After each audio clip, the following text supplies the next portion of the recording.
this morning is gonna be a colleague from University of Johannesburg in South Africa, Kwame. Um, um, so Kwame is gonna talk about um, an empirical study of stablecoin. So stablecoin, I guess, is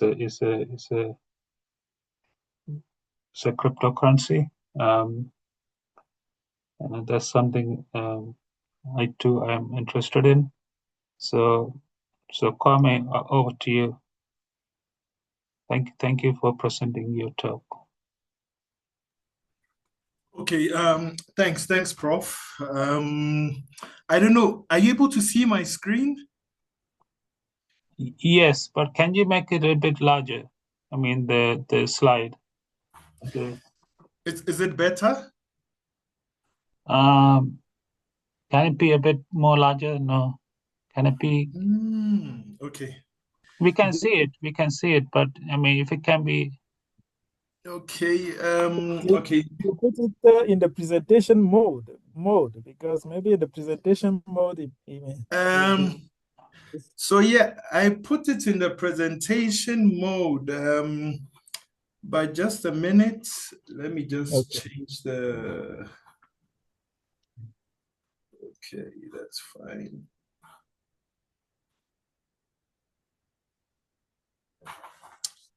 Okay, so I'm sharing again.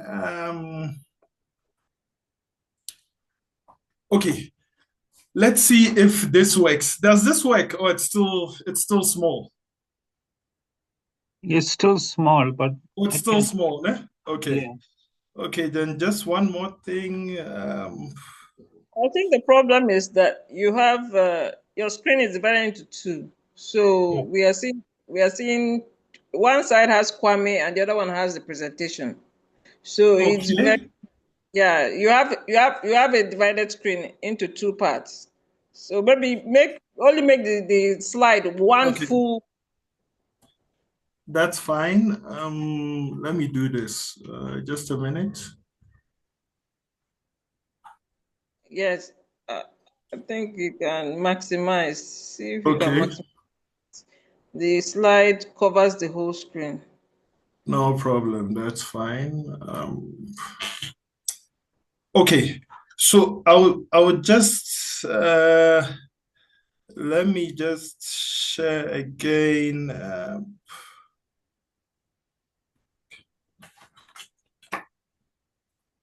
Okay. Okay, so I've shared. Does it look better or still? The problem is not with the slide itself. The problem is with your computer. The computer is divided into two screens. Okay, so what I'm saying is that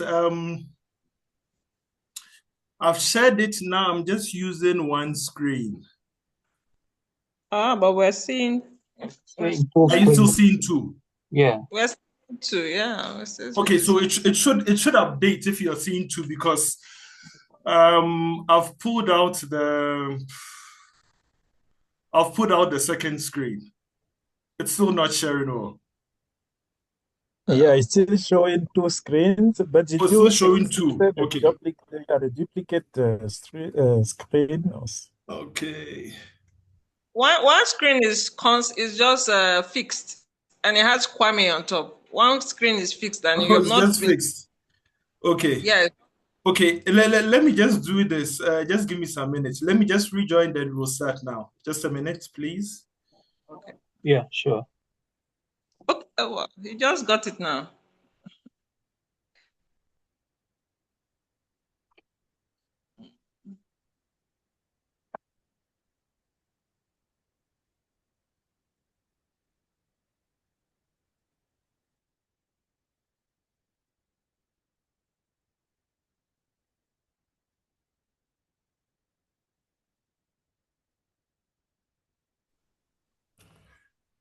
Okay, so I'll just try share again, and then let's see if this works out. Hopefully it does. Yeah, it does. Yeah. Correct. It does. Okay. Yeah. Okay, perfect, guys. That was a small blip. Let me just, okay. So I'll just share my video. All right. So hi, guys. Hi, everyone. For me, this is my second day being here, and I think the presentations yesterday were quite good. Some were even way, very, very out of this world. So yeah, I appreciate that. So my name is Kwame Jache. I'm here with my supervisor, Prof. Mba. And then yeah, my other supervisor was Prof. Bonga Bonga. We are part of the University of Johannesburg economics department, economics and econometrics. And for this talk, it was part of my master's thesis. I'm more of a practitioner, but I decided to go back to university again. Okay, so my talk is entitled An Empirical Study of Stablecoin Depegging Events and Their Mean Reversion Patterns. Okay, so for those who don't know what stable coins are, I'll get to that, but let me just take you through the background. So in 2008, there was a famous paper which came out about Bitcoins and blockchains by Satoshi Nakamoto. And in this paper, it was very, very different from how the financial institutions work. So how the current financial institutions work, your banks, is that, you know, every transaction which is made, either you're sending money or you're receiving money, it goes through this third party, which is a bank, to confirm if you're sending money, to confirm if you have, you know, enough funds in your account. But with this Bitcoin, with the introduction of Bitcoin, it's removed that need for a third party. So that third party was replaced with a couple of digital nodes, and through the blockchain, they solve a mathematical problem to see if, you know, the transaction you're making is valid or not. So this one was termed a decentralized peer-to-peer digital payment system. One of the workings is that, yes, it uses the blockchain, the proof of work, plus a network of decentralized nodes to mine these Bitcoins. And Bitcoins has gained a lot of momentum.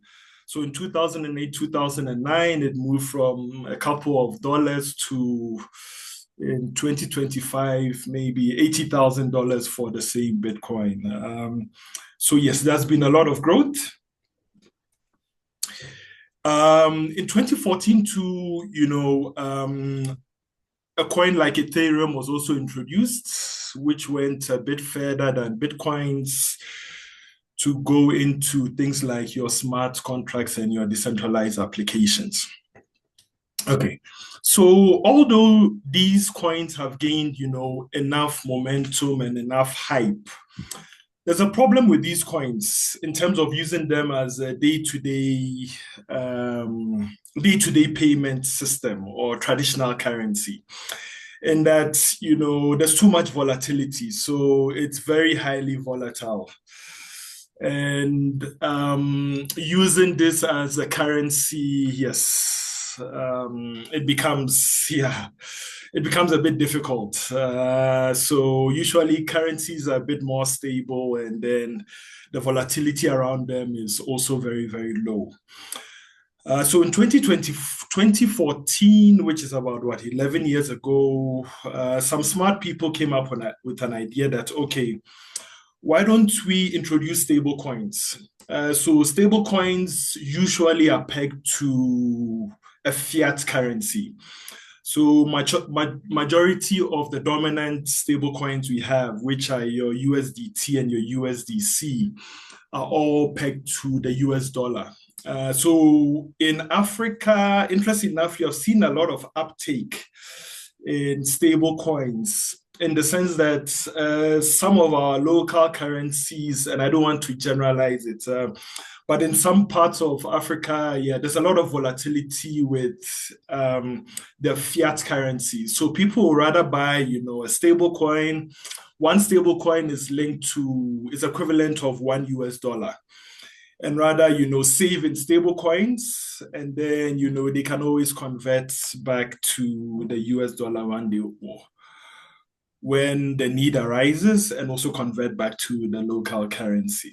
Okay, so stable coins were introduced just to, have a peg and also a low volatile currency and a proper medium of exchange, since it's one-to-one. Okay. For stable coins, they operate in two markets. The first one is the primary market and the secondary, and then you have a secondary market. For the primary market, this is where, new stable coins are created. And then if you want to redeem your stable coin for fiat currency or for money, then you can also do that in the primary market. In a place like the secondary market, this is where, you can buy and sell stable coins. But in this market, the stable coins are allowed to trade away from the peg, which is $1. Not all stable coins, maybe I should just include this, that not all stable coins might be pegged to a fiat currencies. Some other stable coins might be pegged to other cryptocurrencies like your Bitcoin and Ethereum. And then some other ones might also be managed by an algorithm. So we will also go through some of those. Key characteristics of stablecoins. So you have things like your price stability. So price stability in the sense that, yes, they are pegged to, the dominant ones are pegged to $1 in this case.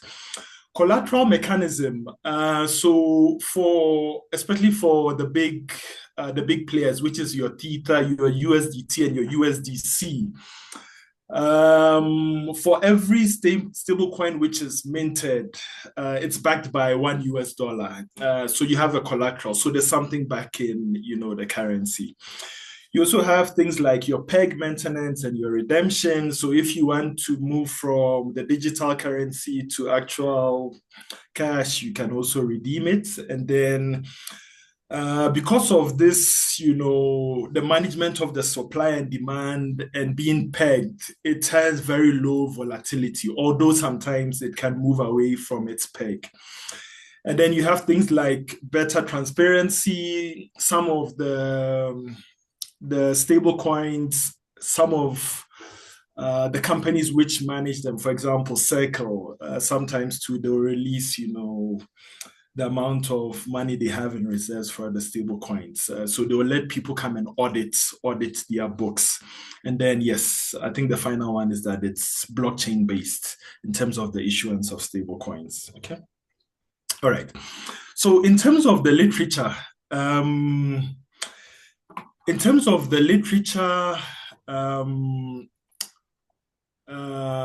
stable coins, the study of stable coins is grouped into three phases. So stablecoin design and stability, the pagan risk prediction models, and arbitrage mechanism of stablecoins. So these are the three areas. So I'll take you through a bit of the literature. But the reason why I'm doing that is through the literature, that's where we have justified why we undertook the study we did. So I'll take you through the literature just to be able to see the gaps in terms of some of the studies people have already done and the need for the study we undertook. Okay, so in terms of the three phases or the three sections, stablecoin design and stability.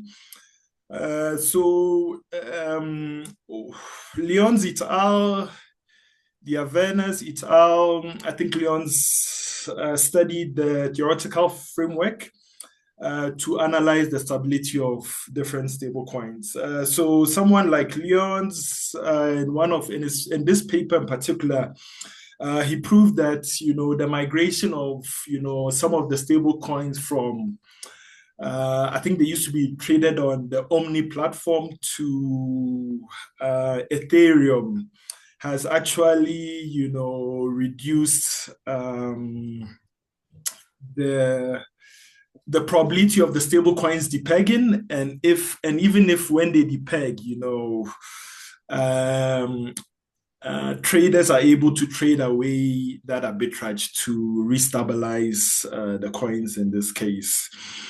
Pennis 2021 also did a study where he used a thermodynamic model to also study the flow of funds between the primary and the secondary market.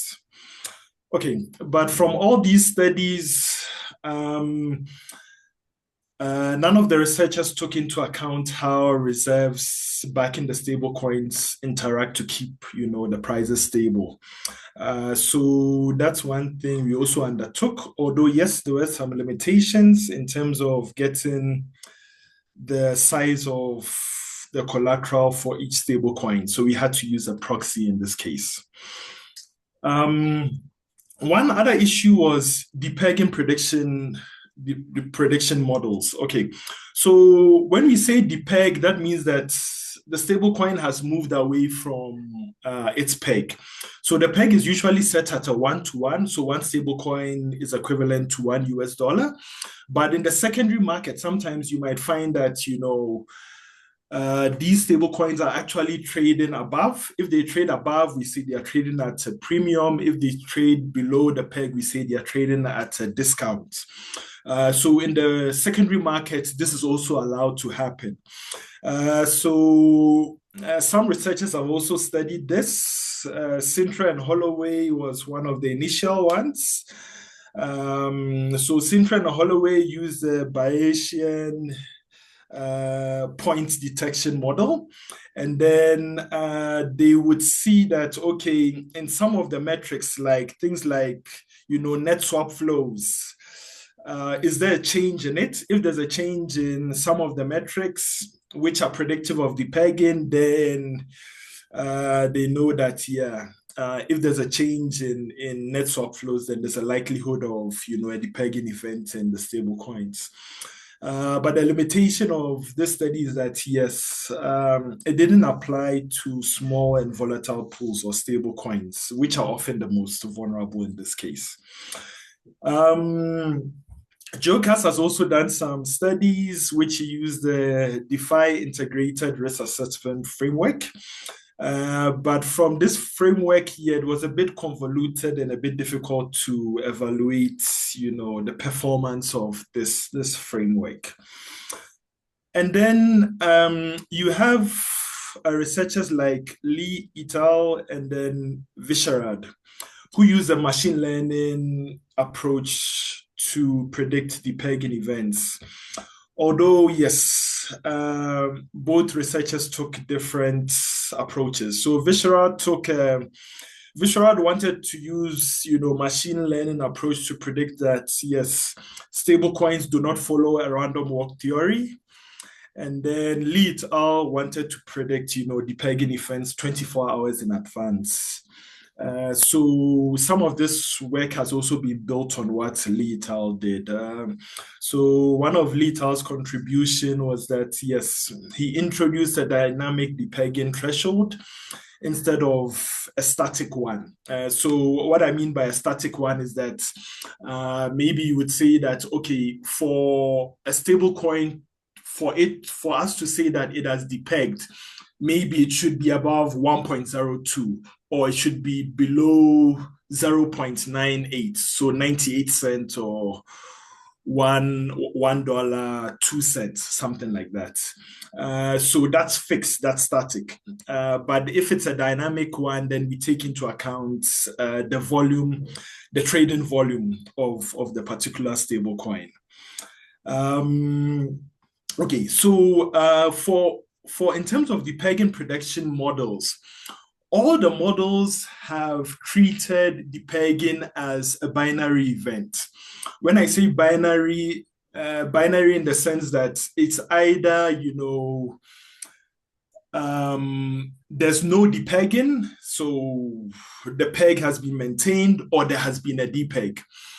But from what I've said, the depegging is more than just depegging. It's either a premium depegging or a discount depegging. So if you're just predicting just depegging, then, even if you're predicting it before it happens, sometimes people don't know what action to take. So where our study comes in is that instead of just predicting no depegging, we have gone further to say that, okay, instead of these two states, there are now three states. So you predict either if there will be no depegging, there will be a discount depegging, or there will be a premium depegging. So it's more a multinomial model than a binary model. And then the last one, which this study also addressed, was arbitrage. So arbitrage in this case would be, I know there are a lot of people who did financial maths on the call, but yeah, probably let me just explain this. So arbitrage is just taking advantage of the difference between so if you have two markets who are trading, the same maybe dollar, so taking advantage of the price differential between maybe the same commodity but traded in more than two markets. You have 10 minutes left, Kwame. Oh, okay. So I'll speed up a bit. That's fine.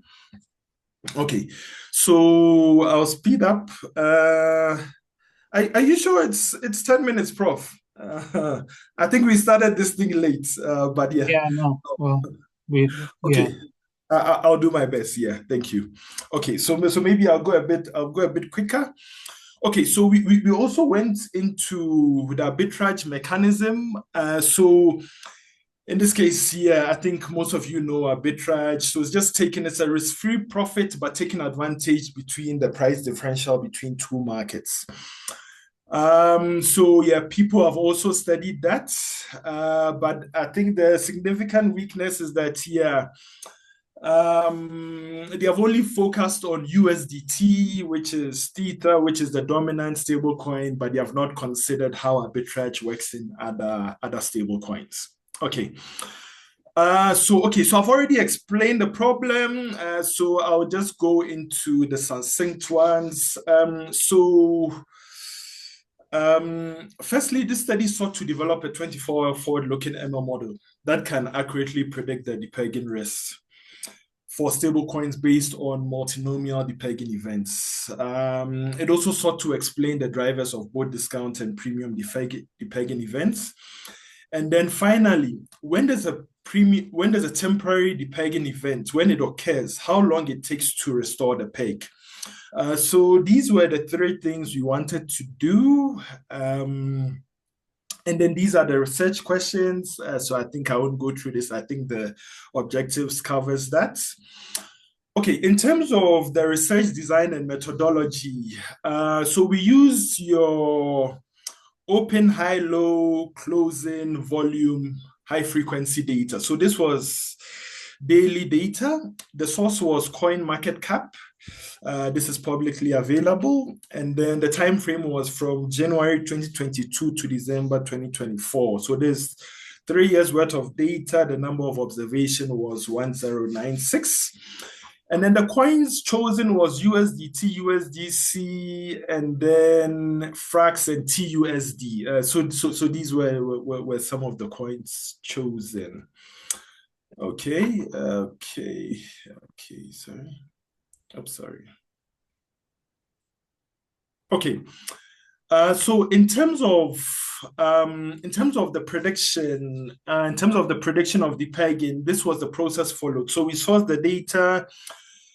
We did, future imputation, future engineering, future aggregation. So in terms of future aggregation, yes, for each stable coin, we did some future engineering, but we also included data from BTC and ETH. So BTC represents your Bitcoin and ETH represents your Ethereum. because here sometimes the pressure for these external markets also influence the price. Then we computed the pegging, we did your train test splits, future normalization, we did your smooth to correct data imbalance, because mostly, yes, these stable coins were more likely 70 to 80%, even some are even more than that, to maintain their peg than lose their peg. Then we trained our model, we did model evaluation, and then we did explainability. Okay.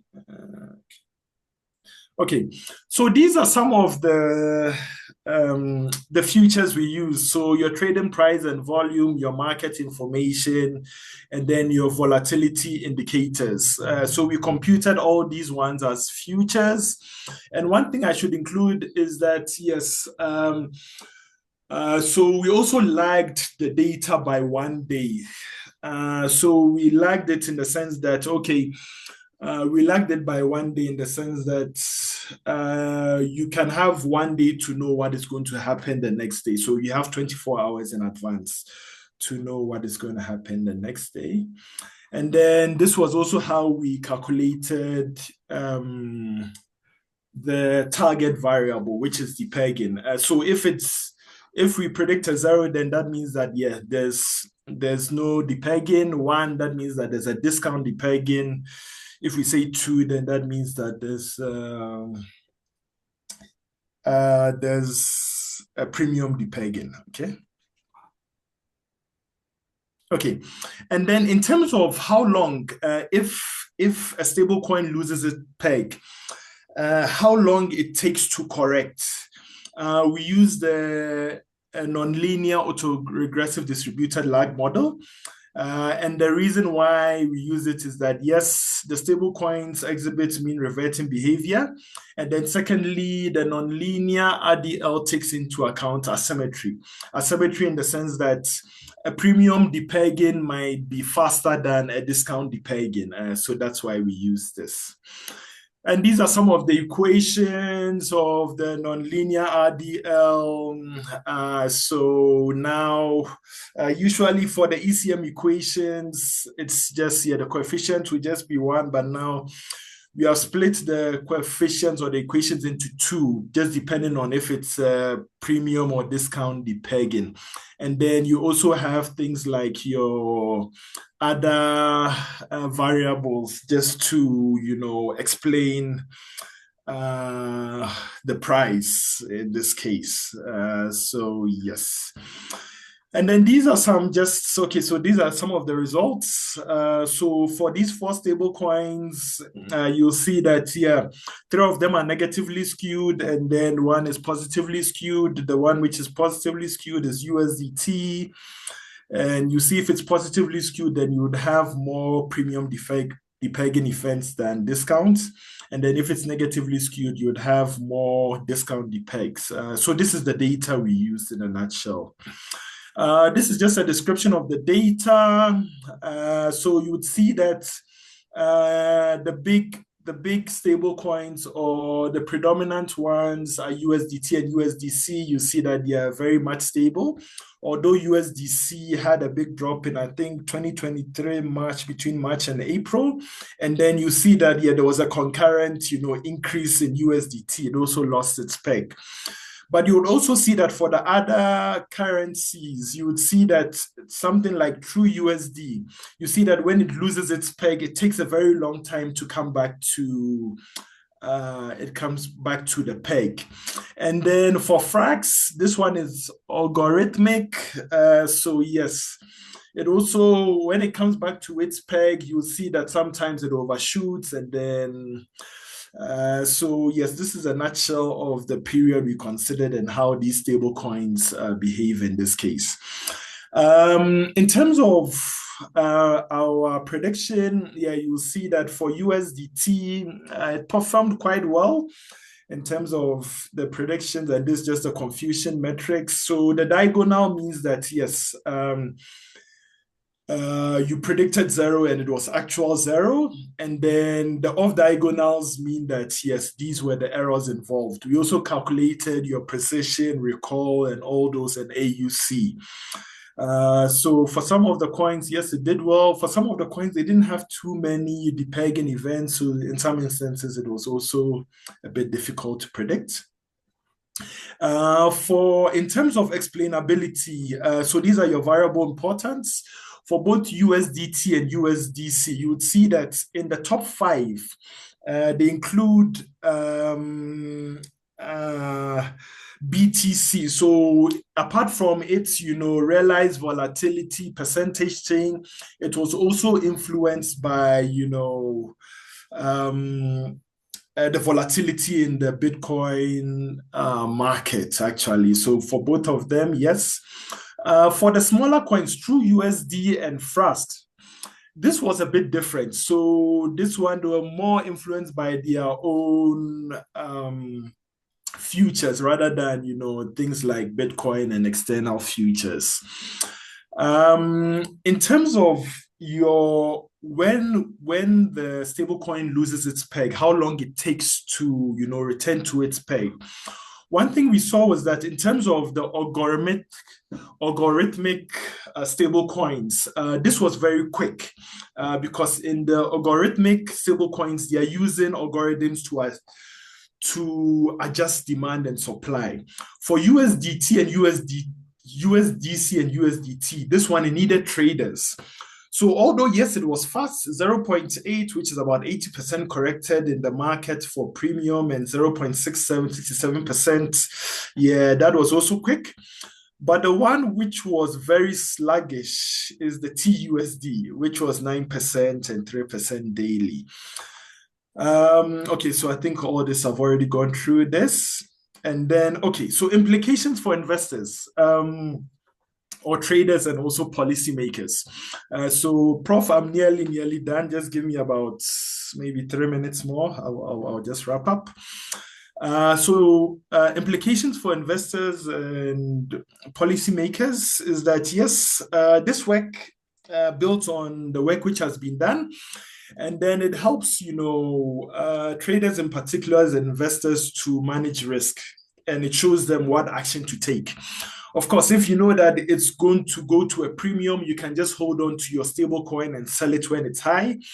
If you know it's going to be a discounted depegging, you can sell your stable coin at 1:1 and then, re-enter the market when the stable coin has lost its peg, and then you can make profit in this case, accounting for, of course, fees. And then the other things is that, these stable coins can help ascertain the robustness of stability under stress, and then how fast you're able to, address things like arbitrage, how fast it takes to correct. And then finally, it also serves as a proactive risk management framework instead of being reactive in terms of the stable coins. Okay, so conclusions. Definitely, the nonlinear models performed slightly better than your logistic regression.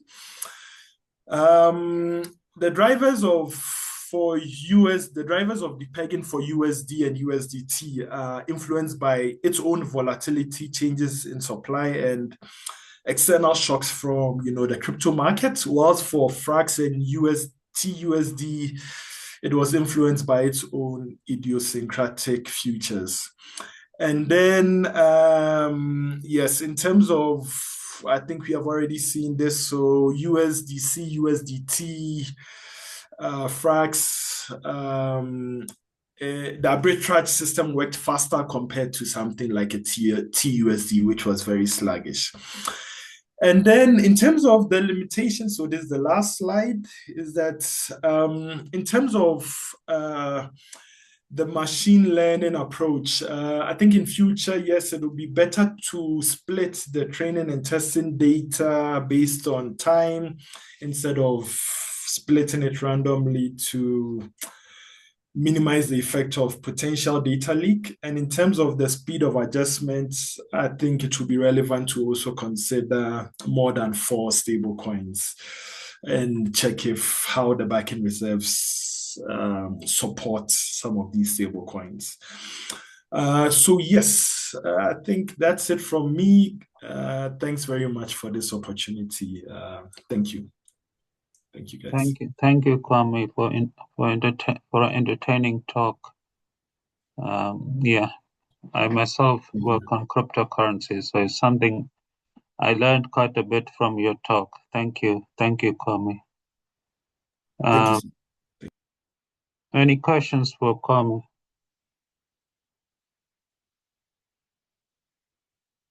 Hello.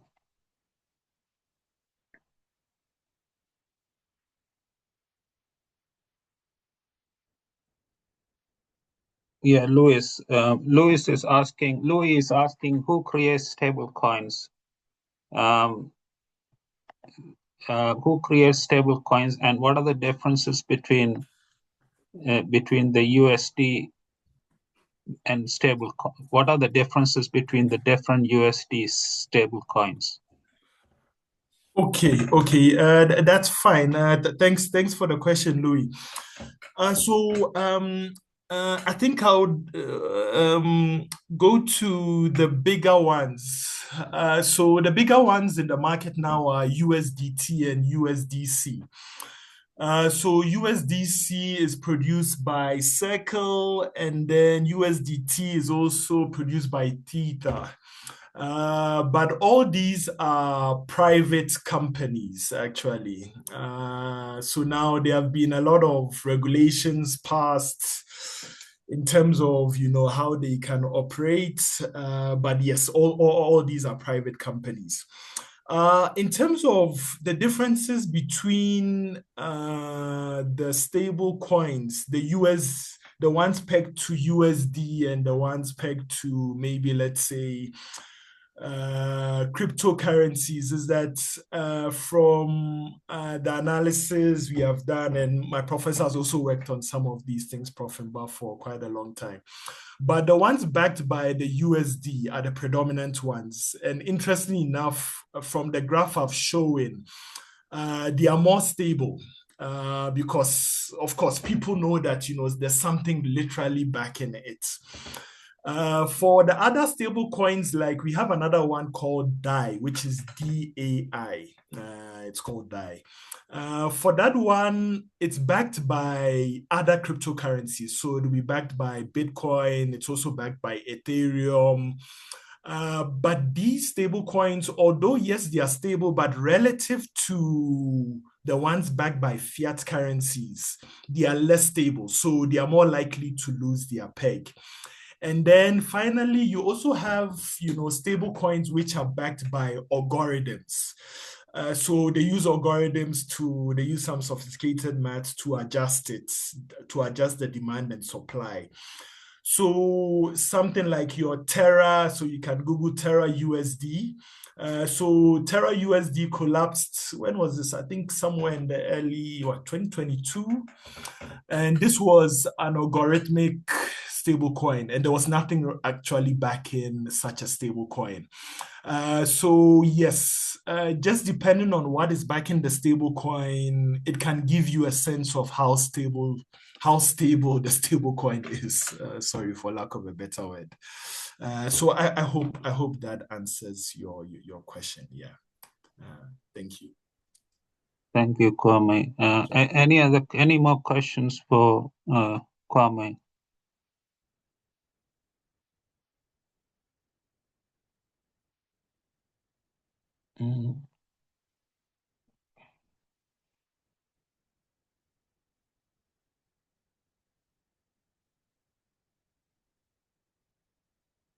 Yeah, one more question from Louis. If it is a stable coin without backing, does that increase volatility?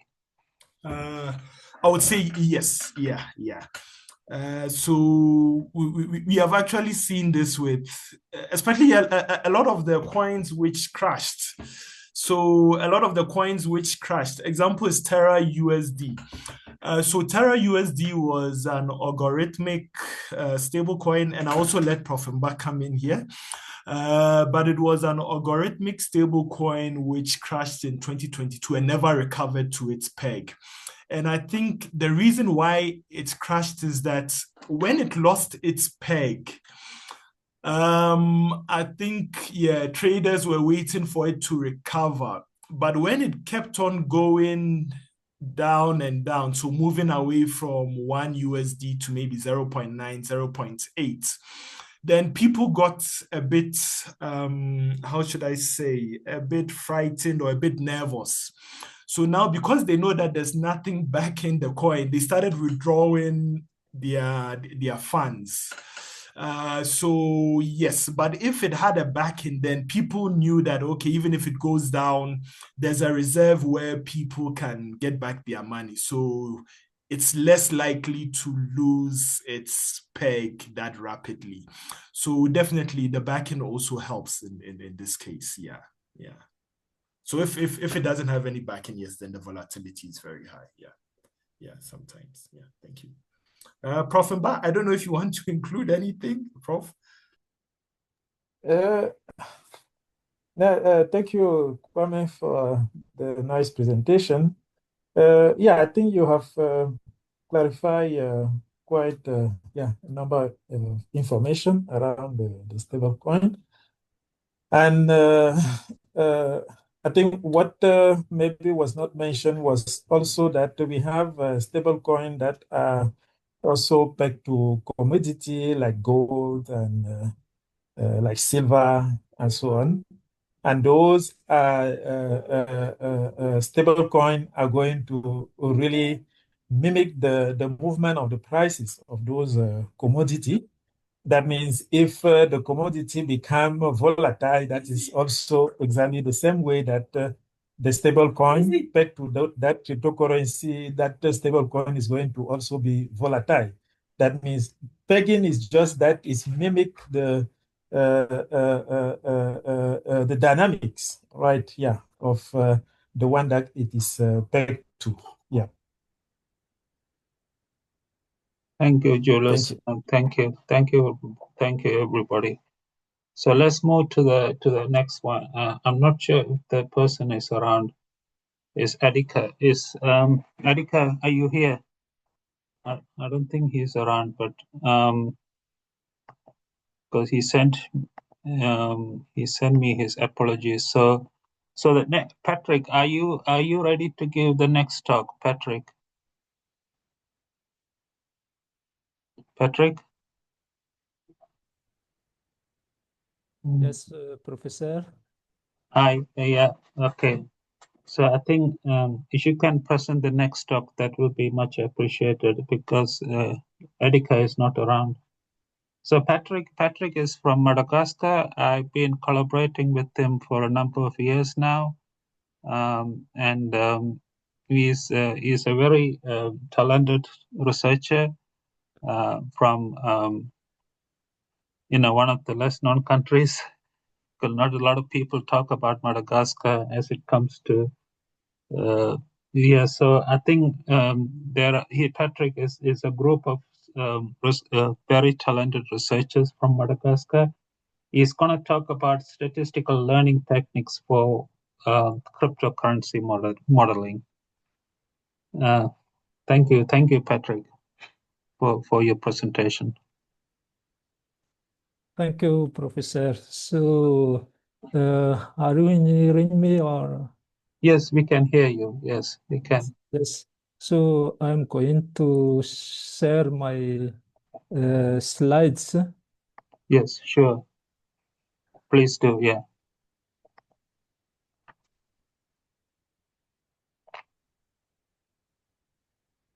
Uh,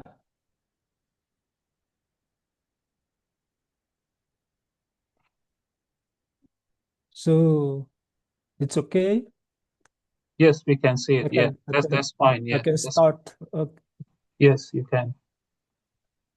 Okay, so first of all, good morning, everybody. So I'm going to talk about statistical learning in cryptocurrency modeling.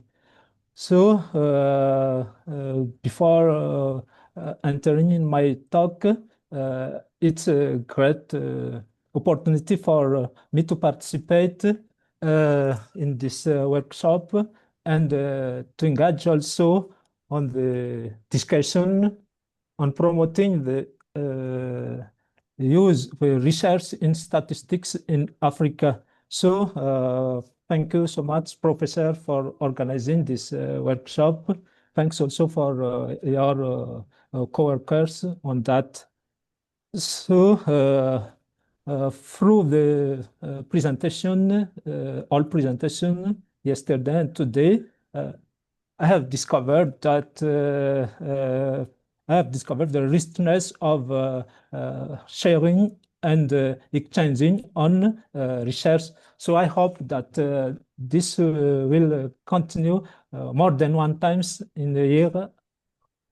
So thanks for all of that. Yeah.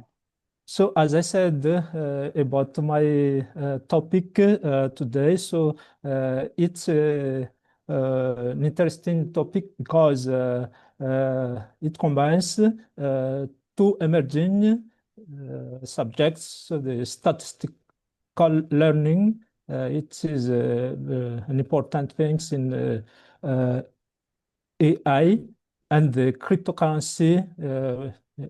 A, a recent topic in finance. So it's good to see the link between them. The previous presentation has talked about, has presented deeply about the cryptocurrency. So I will skip part of that in my presentation and focus more on statistical learning.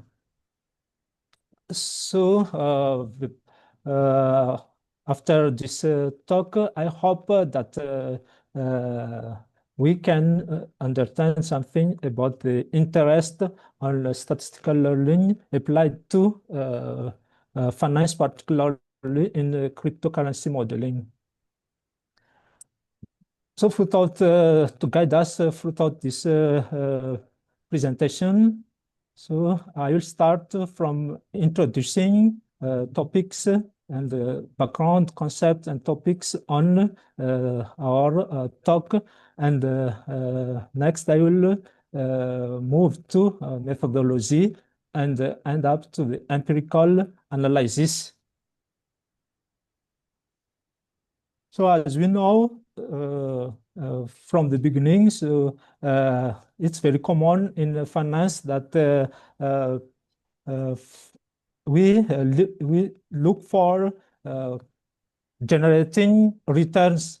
But generally, when we talk about returns, it depends on the future returns or future result of the exploitation of an enterprise. So finance has treated such uncertainty as a pure stochastic variable or random. So that's why mathematical foundations of finance comes with the probability theory, statistics, and econometrics. It has known also that these frameworks have well established in various key properties like interpretability.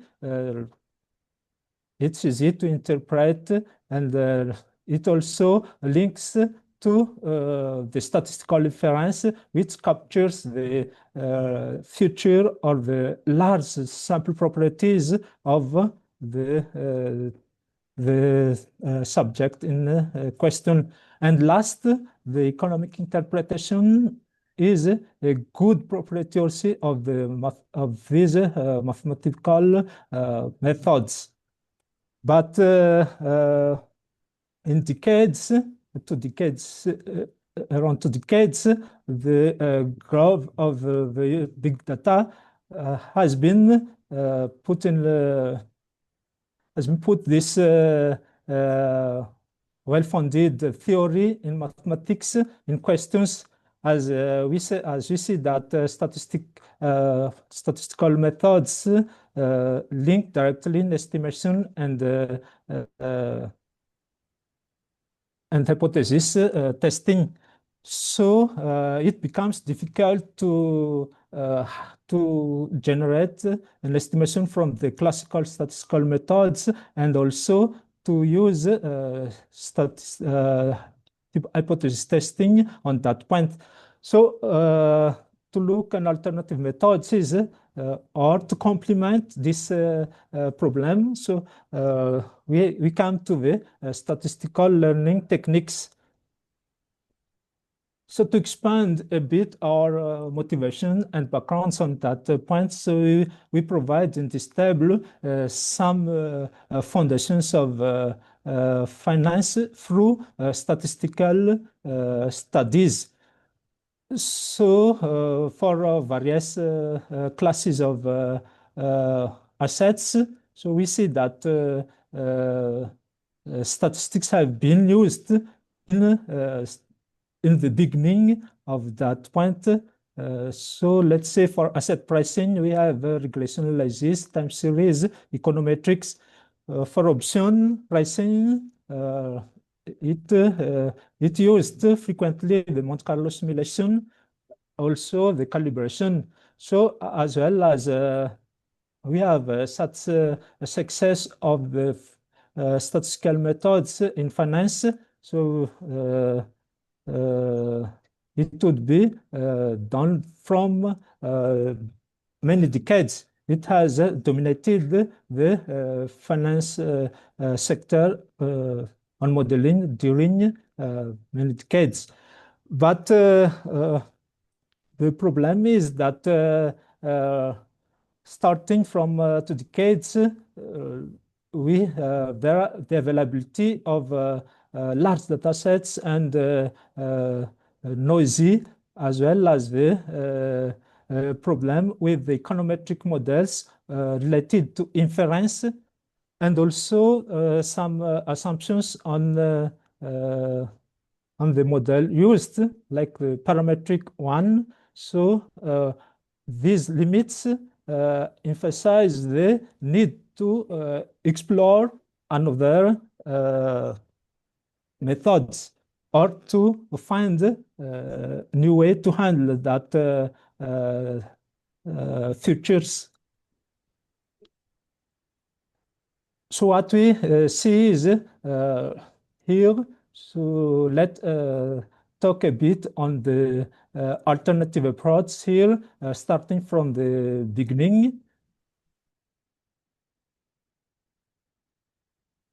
The inference problem in financial modeling is a constraint from statistical and econometric methods. So to shift from that inference, so when we focus only on prediction, so that would be an interest for using statistical learning method. It is also nonlinear and non-parametric methods. And the greatest of this statistical learning method is that its power or strength on predictive accuracy. Also, it has been known that flexible and easy to adapt on complexity. So there are some models which have been used at the introduction of statistical learning in finance, like the nearest neighbor, decision tree, neural networks. So at that time, we have found somewhere on finance using these methods like credit scoring or bankruptcy prediction. As the shift was starting in 2000, so the advances continues. So the first one that we have seen is the algorithmic trading. So it's good to create an automated things. So that's why we comes to the electronic and algorithm trading because of the availability of the power of the computational on data. So it's easy to handle the large cross-sectional data. So these points have arrived to a development of various methods also. So we see the tree-based random forest boosting methods and the one based on optimization problem, the support vector matchings.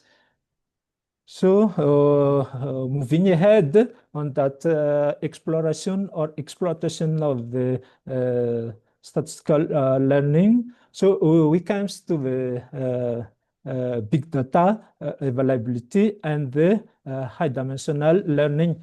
So as we see that data has a different structure and variety. So we have high frequency data in finance. We have textual and alternative data that we want to include in interpretation of our model OC. So these explosions needs also development. So the techniques that which has arrived in that time is the lasso or elastic net. We have also the high dimensional factor models, and the automated one is the online learning. So we see the beginning of the use of statistical learning in finance. So we are interested on a special case of finance, which is the cryptocurrency overview. So the cryptocurrency. So I'm not going to enter deep on this one because we have a detailed presentation in the previous case. So what is a cryptocurrency? We have seen that it's a decentralized digital currency. So we have seen also previously the evolution of the cryptocurrency starting from the electronic cash systems and arrived the Bitcoin, the first cryptocurrency, and next we have seen in the previous talk the stable coins and the various currencies also after a few years of the Bitcoins. And now we see the tokens or central bank digital currencies, the development on that these points. As to differentiate from the previous talk, the previous concentrates on the stable coins. So in this study, we'll concentrate on the this digital currency or virtual currency, payment coins, Bitcoin.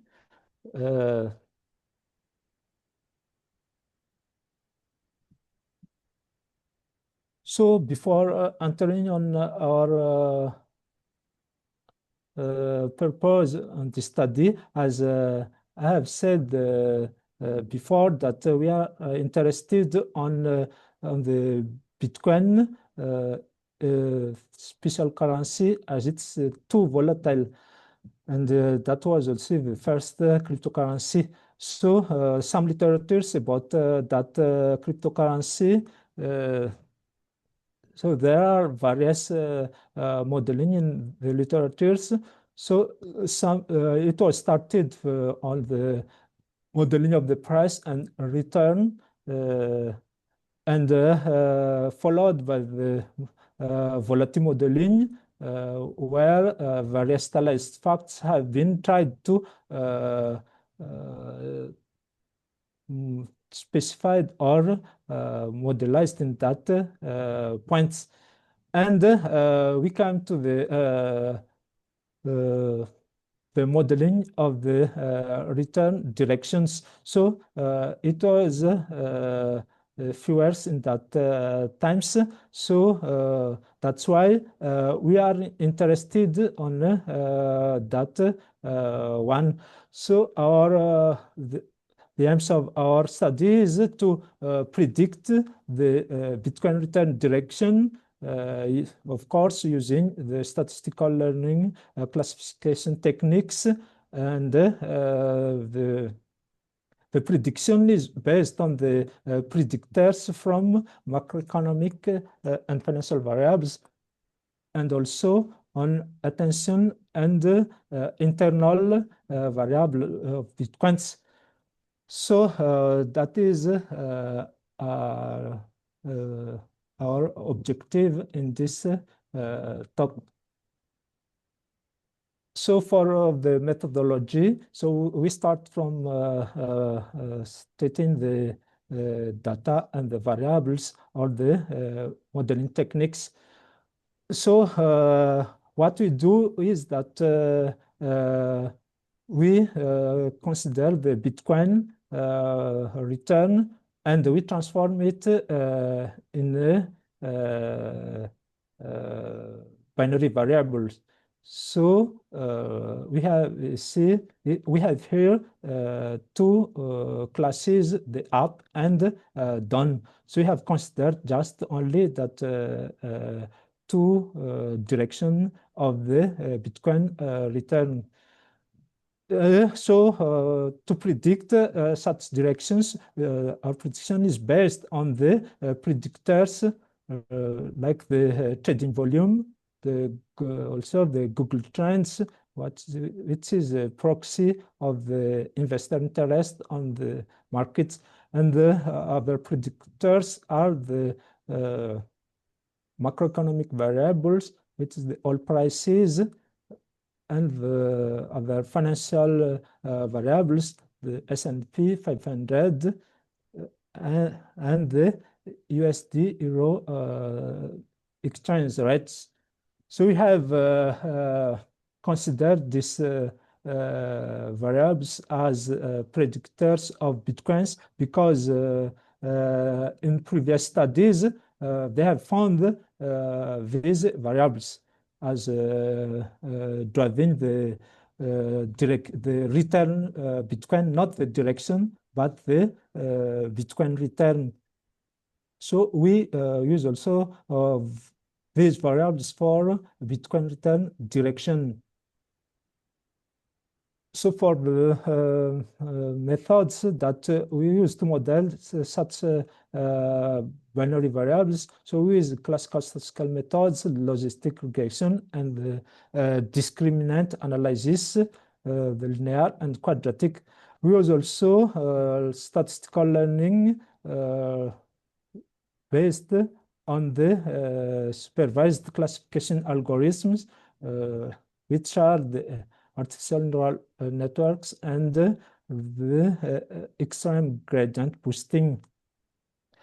And we evaluate our model using the out-of-sample prediction accuracy and the confusion matrix and the classification matrix. So let's take a look on these methods. So the first one is the logistic regression. So as we are interested on the up and down, the direction of the Bitcoin return up and down, so it corresponds to the modeling of the conditional probability based on the predictors that we denoted by X here.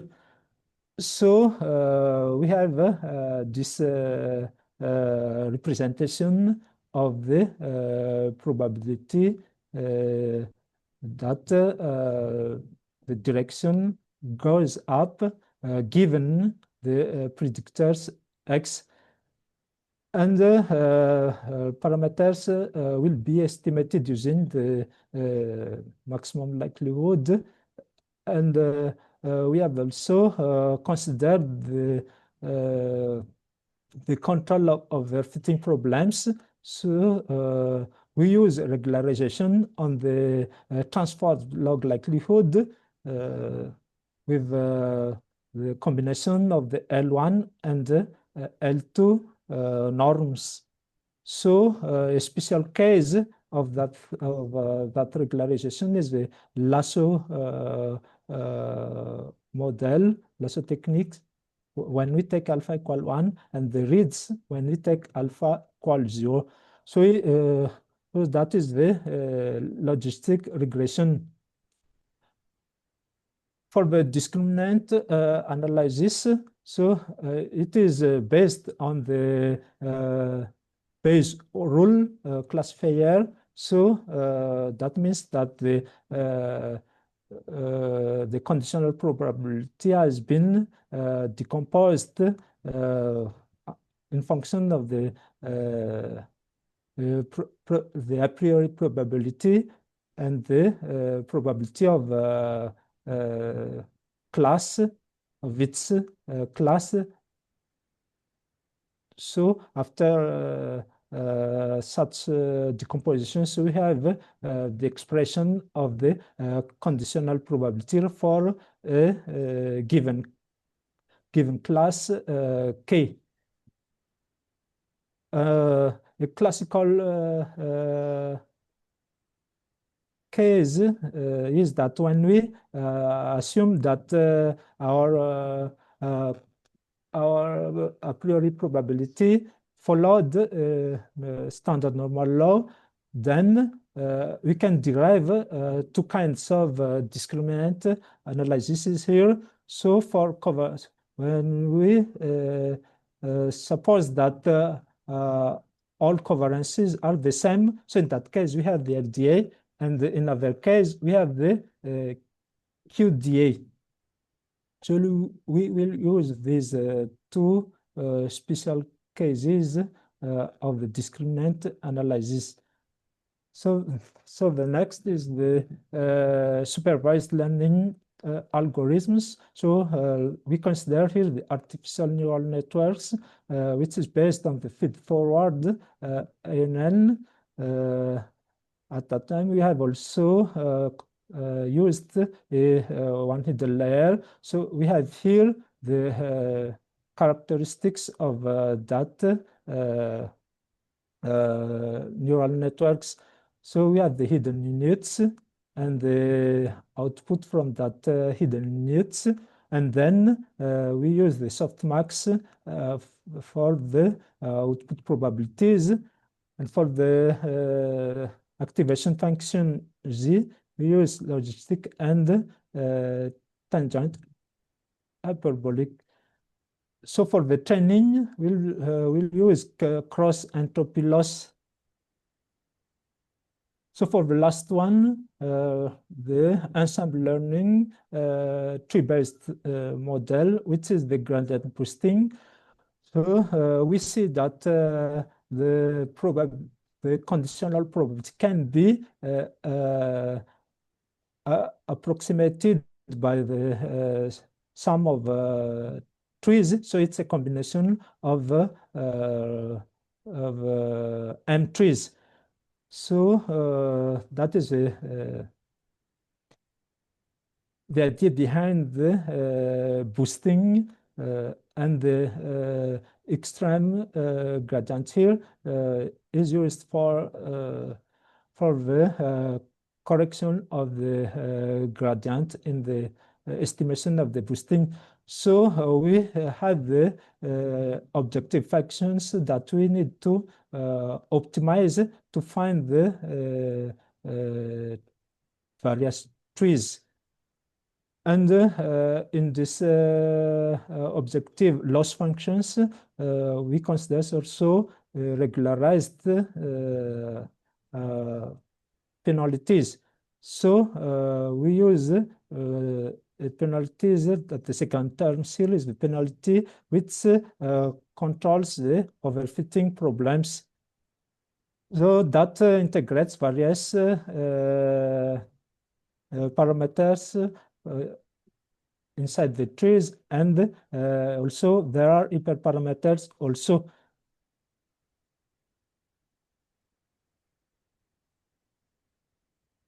So you come now to the empirical analysis. So we provide here a, a graph for the graph of our Bitcoin price. So we have considered data from 2014 and 2019. And we see that from our history on cryptocurrency, so we see the evolution of our price, that it was move a lot between 2009 to 2016. So that's why we have mentioned in the cryptocurrency that history that evolution started from this 2019. So after that, we see the volatility of such cryptocurrency. So let's look at the correlation to see the relation between between the dependent and the predictors variables, and also to see variability on the variables. So we see we provide in this table the correlation with the with bonds, with the interval bonds. And from these tables, we see that most of the variables are strongly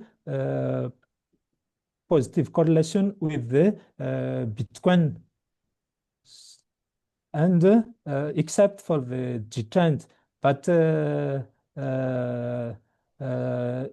even it is slower. So we see that there is some interest of investors on the Bitcoin from the social media. So such property indicates that the theory is coincides with our expectations here from data. So for variability, we see also some variability in the data correlation. So we see the decreasing correlation values for correlation variability for all variables, and also we have the highest correlation and the lowest variability for the S&P. So that makes the link between Bitcoin and financial variables. So for the modeling, so the data was split in two parts for training and testing samples. So as we have said that we have used data from 2014 to 2019, it's a daily data, and we have kept the last 6 months data for evaluation sample. So we build our model in the training samples using the or the area under the curves criterion for the selection of the lag, and the parameter estimations will depend on the models. And for the performance analysis on the testing samples, we use confusion matrices and misclassification measure. So from the learning of all models, so for the first class of models, when using elastic net regularized estimation for construction or learning of the logistics, for 3 logistics models, we have obtained also the optimal value for the hyperparameter alpha. So this is the best combinations. So usually, so for reads and lasso, their values, not this alpha one. For the artificial neural networks, so we have used the backpropagation learning algorithms with maximum hidden neurons then, and the activation functions tangent and tangent hyperbolic tangent and logistics. So we obtained the 7 hidden neurons with the Tanhas activation functions. And for the extreme gradient boosting, as this is recent recent machine learning method, so we use the XBoost algorithm for learning and we use grid search for the calibration of hyperparameters. So there are here 3 parameters: the number of trees and the maximum depth of each tree, the shrinkage or the learning rate. So we obtain the parameters of our models when we have characterized these hyperparameters. So we can't provide here these trees as it's too large. So for next, we move to the out of sample evaluation setups. So in our evaluation, as we have said before, that we kept the last 6 months data, and we use models without re-estimation. And last, we provide here the first result for the logistic-based models. So the reads, the lasso, and the best combinations, which corresponds to the alpha equal 0.5. So from this confusion matrices, we see the common behavior from these 3 methods. So that means that we haven't here we don't have here any problems of overfitting. So that's why we have some common behavior. For the two adverse methods, for the discriminant analysis, we have the confusion matrices associated to that. And we also have that the 2 models have the same behaviors. So as a result, so the variances in the assumption on the normal distributions of our parameters don't impact our results here.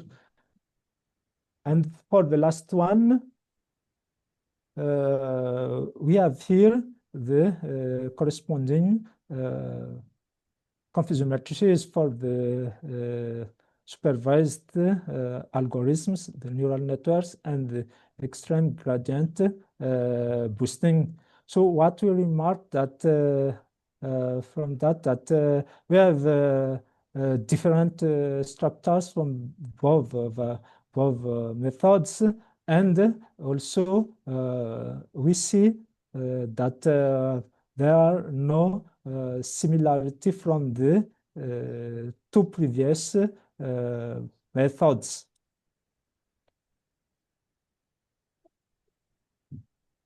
So for the classification measures, So we use the correct classified out of sample measure here. So we provided the result in this table. So from our results,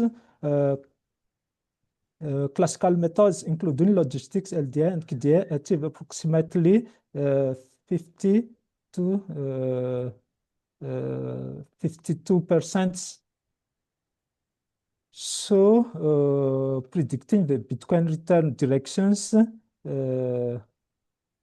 is close to the random walk processes from that methods.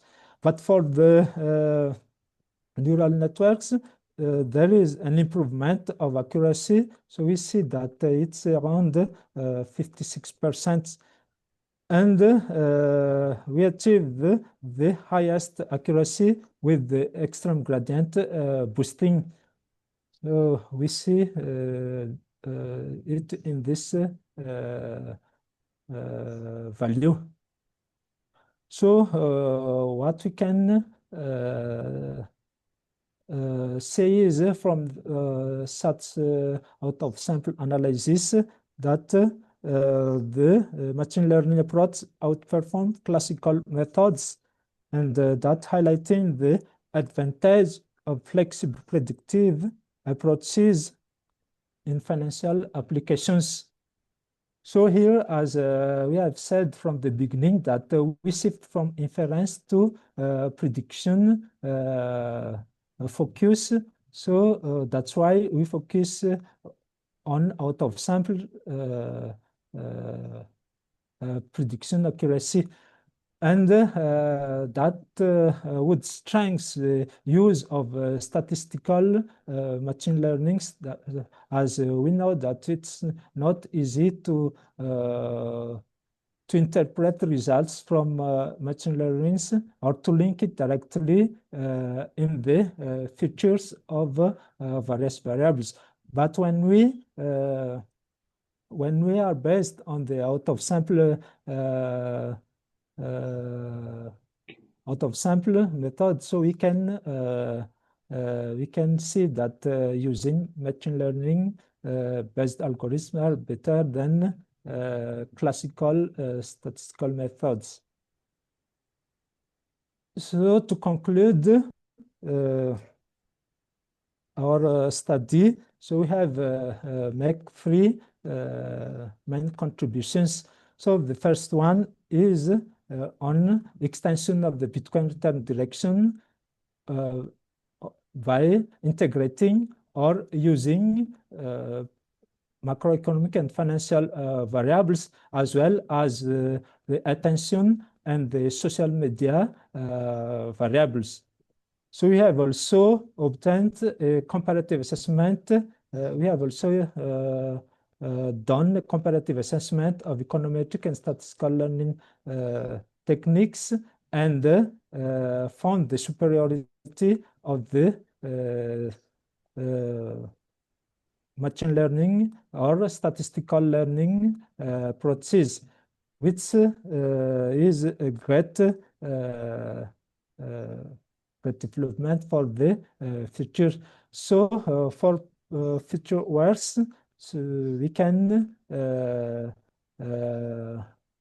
concentrate on adding other predictors by using an advanced variable selection techniques. We also can use some statistical learning approaches, as we know that development on such subject grown in exponential times. So because of computational availability, so we have now the deep learning, advanced deep learning methods, the transformers, and so on. So we can address also with such statistical learning methods their interpretability and their robustness. So that would be my talk about this workshops. So at the end, thank you for your attentions. Thank you, Patrick. Thank you. Thank you very much for your time and inspiring talk. Any questions for Patrick from the audience?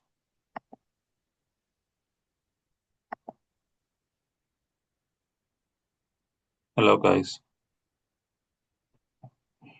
Yeah, there's a question from Louis. He says, for machine learning in finance and cryptocurrencies in general, is supervised or unsupervised learning more useful? Patrick, can you read the question? It says, for machine learning in finance, is supervised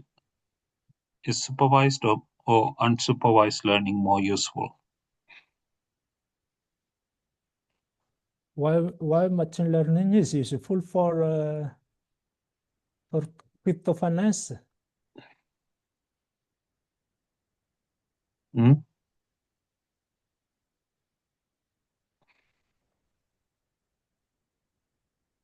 Do you understand the question, Patrick? Can you read the question, Patrick? Yes, I understand it. In my as I have presented here the use of machine learning in special case in financial cryptocurrency. So our interest is on the direction of the Bitcoin returns. So in that case, we have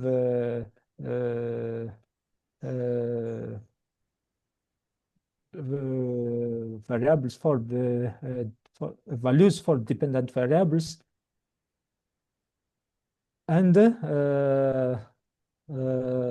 we can use the supervised learning method in that case. So if we don't have values for the Bitcoin returns, so we may use unsupervised learning. So this is the point of our study here. So we don't have we don't have the direction from the data, but we create it by ourselves. So we have a dependent variable, so we can use supervised learning.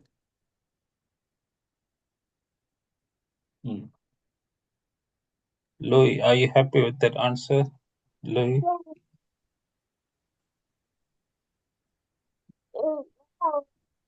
So it's useful, as I said during the introduction. Yes, I think, yeah. Thank you. He says he understood your answer, Patrick's. Yeah. Thank you, Patrice, for And thank maybe another question from my side. Thank you, Patrick, for the nice presentation. I wanted to know, when you included the Google Trend variables, what did you intend to capture, from the Google Trend? Was it just the interest of various users, to cryptocurrencies, like let's say to measure maybe the degree of sentiment, that people express towards the cryptocurrency, or what other information were extracted from there? As starting from the emergence of textual data and attention interest on some things, so people try to integrate in the models some things like the research of the word Bitcoin or some words in from internet. So the maybe the discussion and the repetition of such words from internets could indicate the interest of investors on such products. So that's why there was an increasing use of social media proxy or social media data on the prediction or on the modeling. So we expect that when people are looking Bitcoin in the social media or discuss about it, then that would be good things for the investors. So when we have checked that link in our data, so we found that there is such correlation, but even small. So it's just a proxy in one word. It's just a proxy variables for indicating the investor interest on Bitcoin. Okay. So No, I thank you. don't know. Yeah, that means maybe in the future study there is also another indicator of the behavior of the investors or the participants on the cryptocurrency market that is being captured by the fear and greed. Yeah, maybe that one could also be used maybe in the future research to check, yeah, because I think that one will capture more than what the Google trend is really actually capturing. Yeah, but that one can be the data for the fear and greed can be captured from the coin market cap. Yeah, that one maybe can capture more than what this other indicator is capturing. No, thank you. Thank you very much. Yes, that would be a good idea. So, as our objective is to improve the predictive accuracy, so to take into account all informations which can affect the Bitcoin price or Bitcoin return. So as this work was done for many years ago. So that's why I have used data until 2009. So at that time, there was no such more study about such directions, because we know that analyzing the directions is point also for trading in the cryptocurrency market.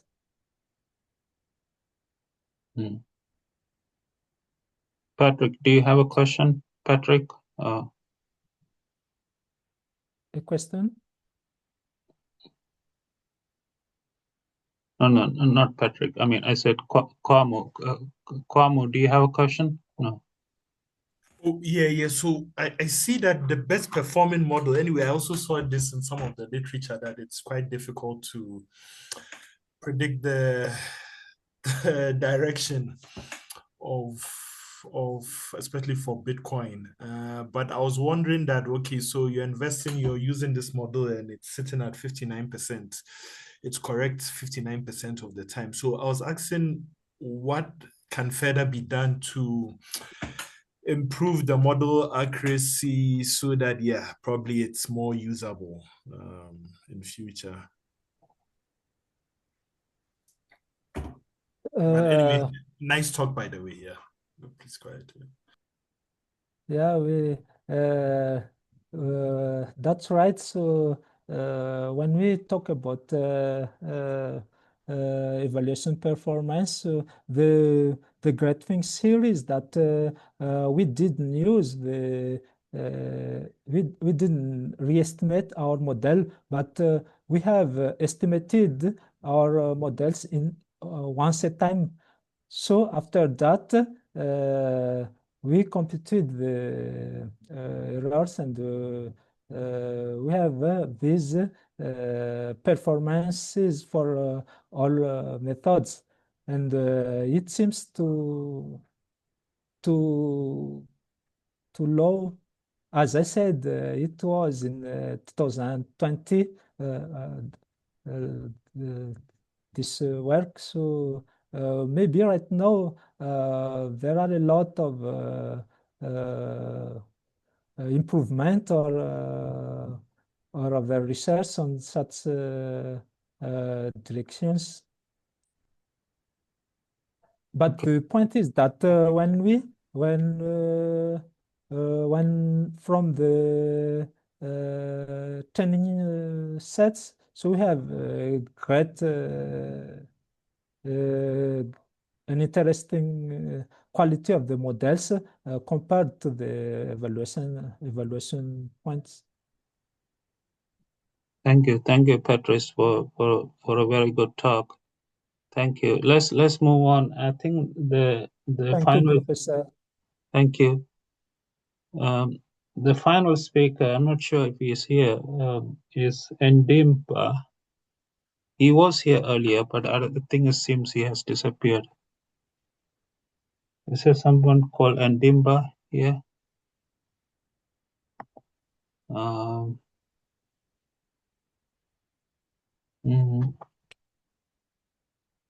don't know. Maybe he disappeared. He was here earlier. Okay. Anyway, I think if he is not available, we can have a closing remark and this discussion of future plans. So I'd like to thank everybody who participated in this workshop since yesterday. So I will read the names one more time. Hodo presented a talk on knowledge about mother-to-child transmission of HIV, and Otida presented a talk about geometric surface PDEs to about geometric surface PDEs. Kingsley talked about climate change, STEM, and disability. Mohammed talked about determinants of birth interval duration among women in Somalia. Victor talked about a logarithmic method of moments for the fresh air distribution. The other one, I'm not sure. Abdi Rahman talked about predictive modeling of adherence to recommended iron folic acid supplementation in Somalia. Louis talked about seasonal effects in the Nigerian stock market. Kwame this morning talked about an empirical study of stablecoin, and Patrick's just finished talking about statistical learning techniques in cryptocurrency modeling. So thank you once again for all those who presented and all those who discussed the talks and all the questions, all the answers, and so on. I hope we can have a much bigger workshop next year in 2026.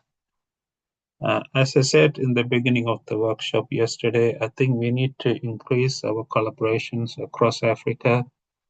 Currently, as I said, I'm working with 30 countries, but we need to expand it further to include more countries, more people, not just from Africa, but also from outside of Africa.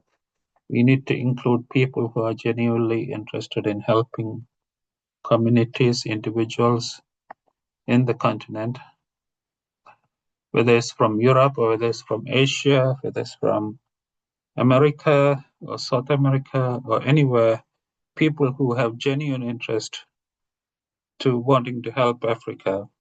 not just for their own reasons, but for the genuine reasons of wanting to help people. They are also most welcome to participate in this workshop.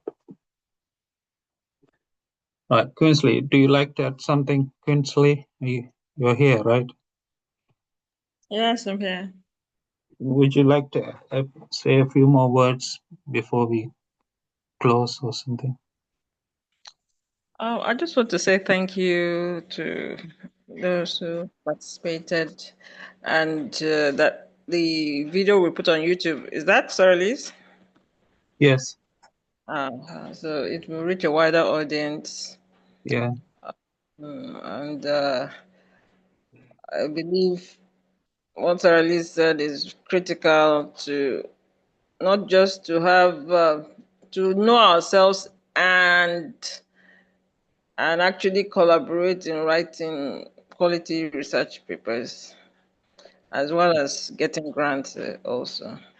So maybe in your country, if you know of a grant that has come out and you would want to collaborate with any of us, you can maybe inform us or inform Sir Lee's, or it may not be just a national grant, it may also be any grant you've heard of across maybe from any other country that the eligibility allows for us to participate. We'll be interested in that. And that's what I would love to say. Thank you so much.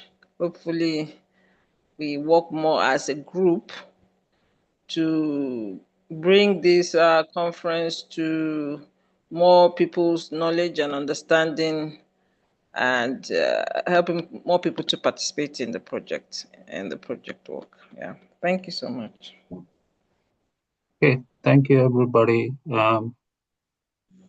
for taking your time. I know all of us have busy schedules, and especially in Africa. So thank you for taking your time and for participating in this workshop. So in the new year, let's try to work even more harder to collaborate and to write grants, and let's involve more people from the continent and also from outside of the continent to get involved in the collaboration and writing of grants. Okay, so finally happy New Year wishes to everybody, and also Merry Christmas wishes to everybody. Merry Christmas and Happy New Year to everyone. Thank you so much. Thank you. Take care. Happy New Year. Thank you. All right. Okay, let's close now. So bye and have a great evening. Thank you. Happy New Year. Yeah, everyone. Bye. Yeah. Yes. Bye. Bye. Bye. Bye. Bye. Bye. Bye. Okay.